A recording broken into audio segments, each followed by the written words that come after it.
I opened my folder and removed the first document. This is a compilation of incidents where safety concerns were suppressed or altered. 15 separate instances over 24 months. I passed copies around. Anecdotal complaints. Drew dismissed it. Which is why I also have this. I removed the second document, a comparative analysis of original safety reports versus the versions that reached this committee, specific alterations highlighted in red. The atmosphere shifted.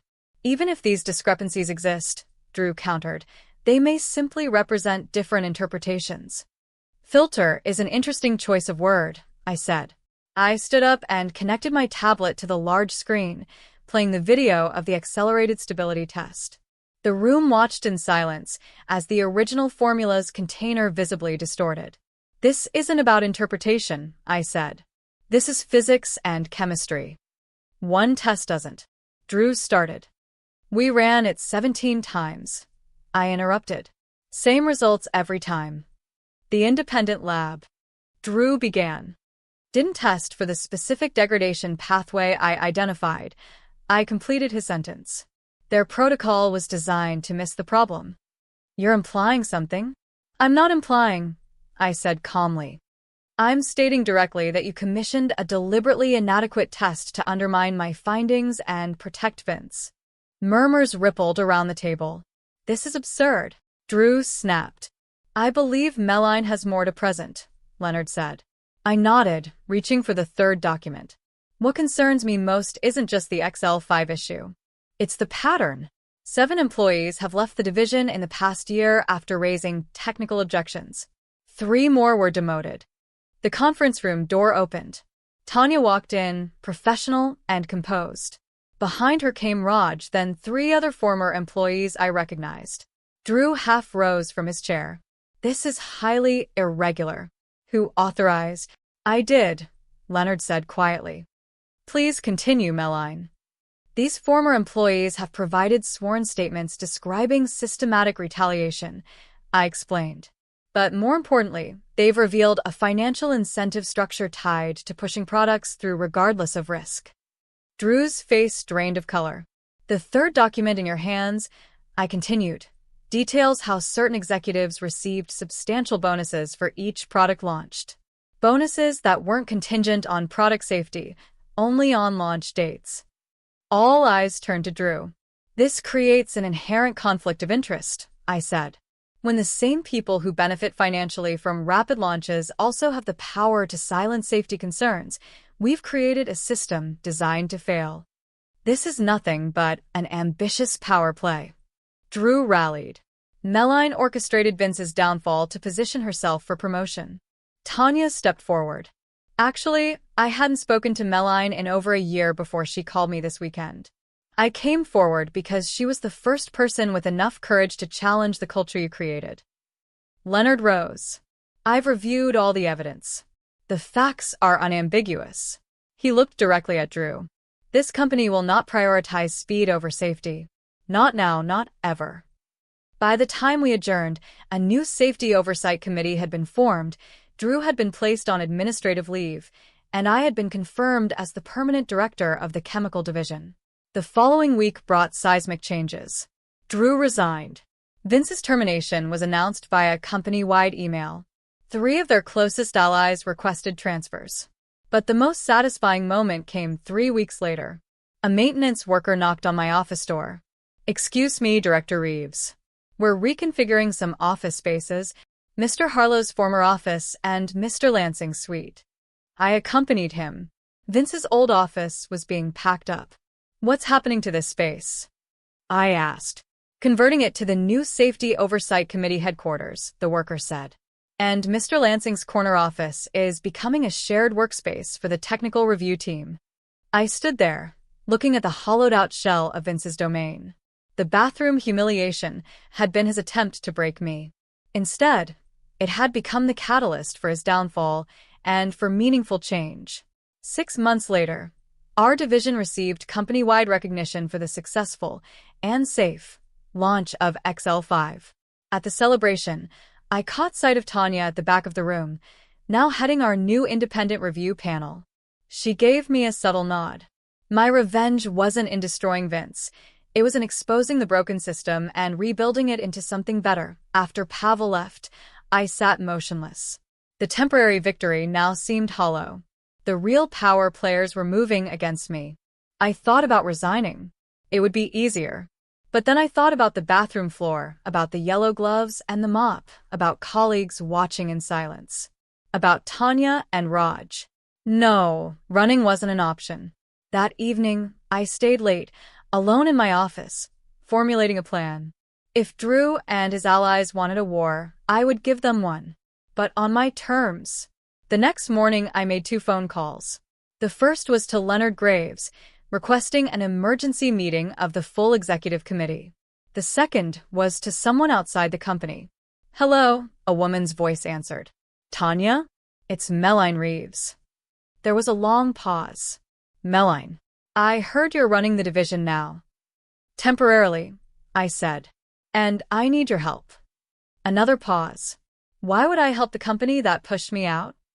"Not for the company," I said. "For everyone still trapped in the culture that Vince built. For the next person who might end up scrubbing toilets for telling the truth." The silence stretched. "What exactly are you planning?" she finally asked.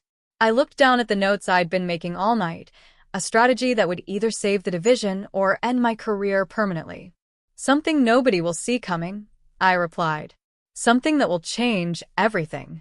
As I explained my idea, Tanya's initial reluctance gave way to cautious interest, then to active engagement.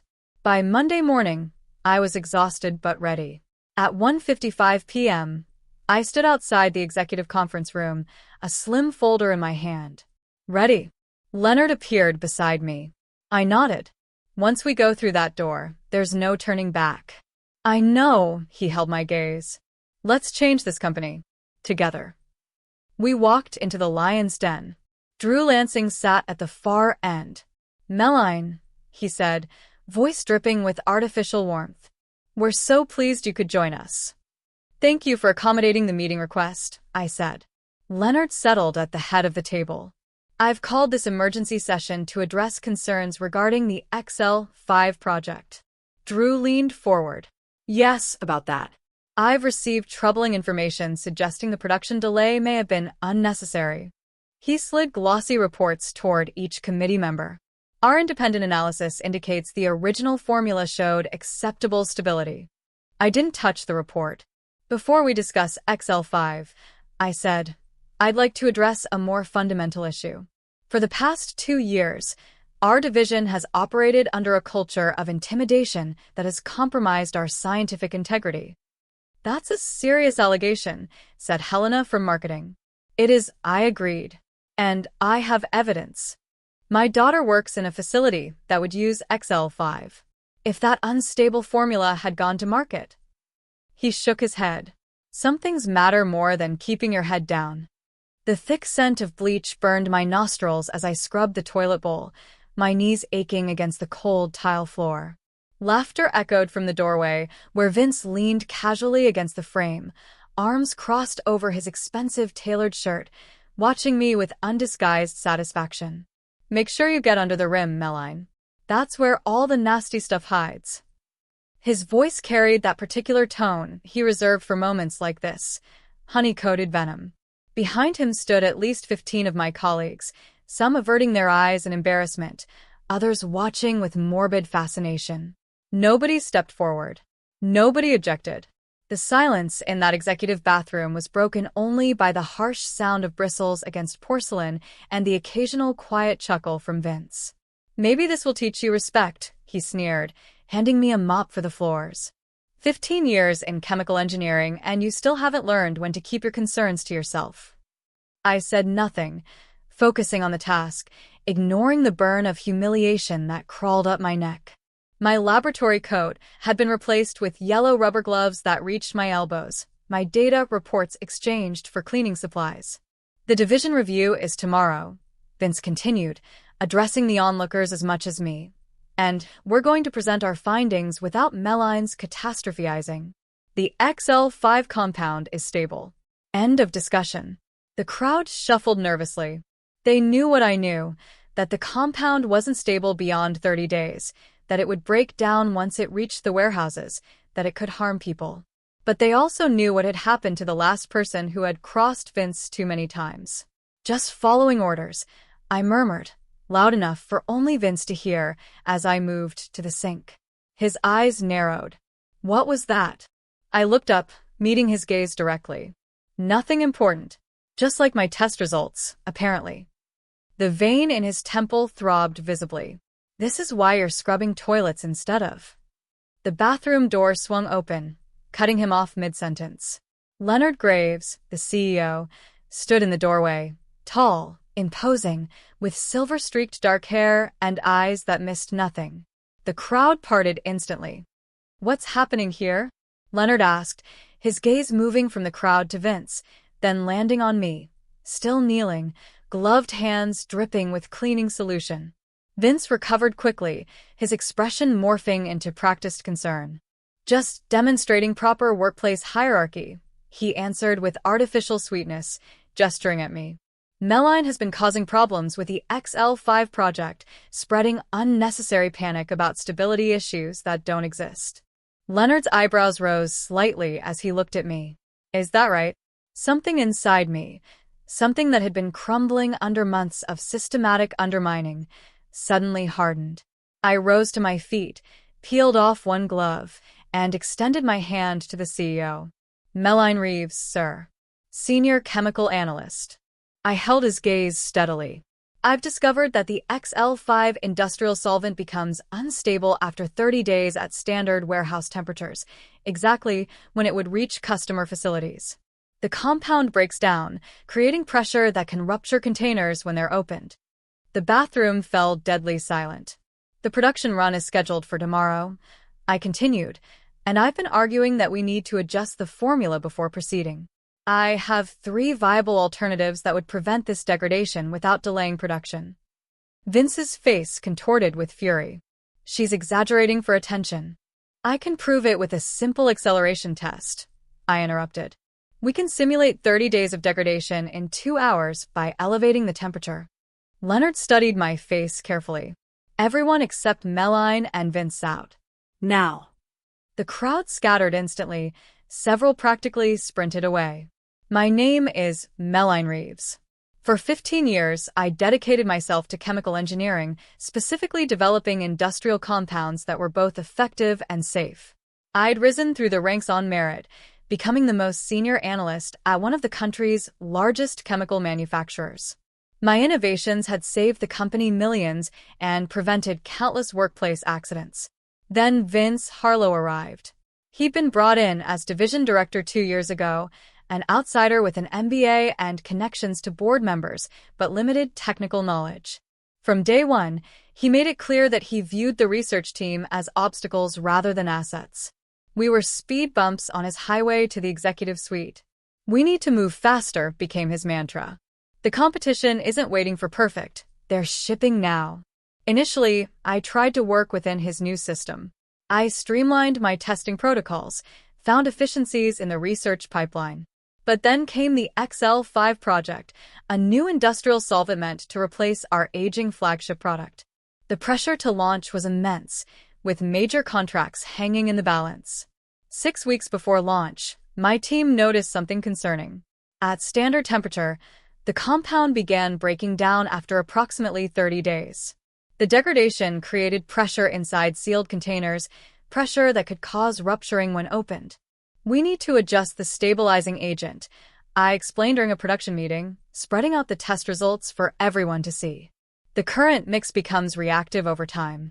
Vince had laughed dismissively, always looking for problems where none exist.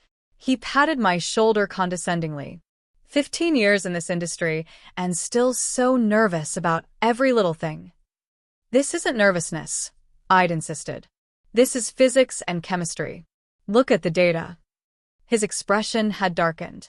Then you're just trying to sabotage the launch timeline because you weren't chosen to lead the project.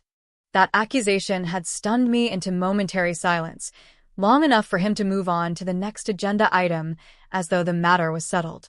The following weeks became a quiet war. Each time I brought evidence, Vince found ways to discount it. He began excluding me from crucial meetings. He assigned me to unrelated tasks when key decisions were being made. When I circumvented him by bringing my concerns to his superior, Vince claimed I was creating unnecessary alarm to undermine his leadership. And somehow, people believed him. The director above Vince saw only a difficult female employee challenging a promising young executive. The narrative became not about chemical stability, but about my supposed jealousy and resistance to change. The bathroom cleaning incident was simply the culmination, a public humiliation designed to break me completely before the final production approval. "Let's move this to the lab," Leonard said, after Vince and I had each presented our sides. "I want to see this accelerated testing for myself." In the laboratory, with Leonard watching intently, I set up 2 identical containers of XL5, one with the current formula, one with my modified version. I placed them in climate-controlled chambers set to simulate 30 days of aging. "This will take approximately 2 hours, I explained. "The temperature increase accelerates the chemical breakdown process proportionally." "Convenient," Vince muttered. 2 hours where you can feed him your biased perspective. Leonard silenced him with a look. "While we wait, I'd like to review the complete test data." I provided everything: raw numbers, analysis, projections of failure rates, and potential consequences.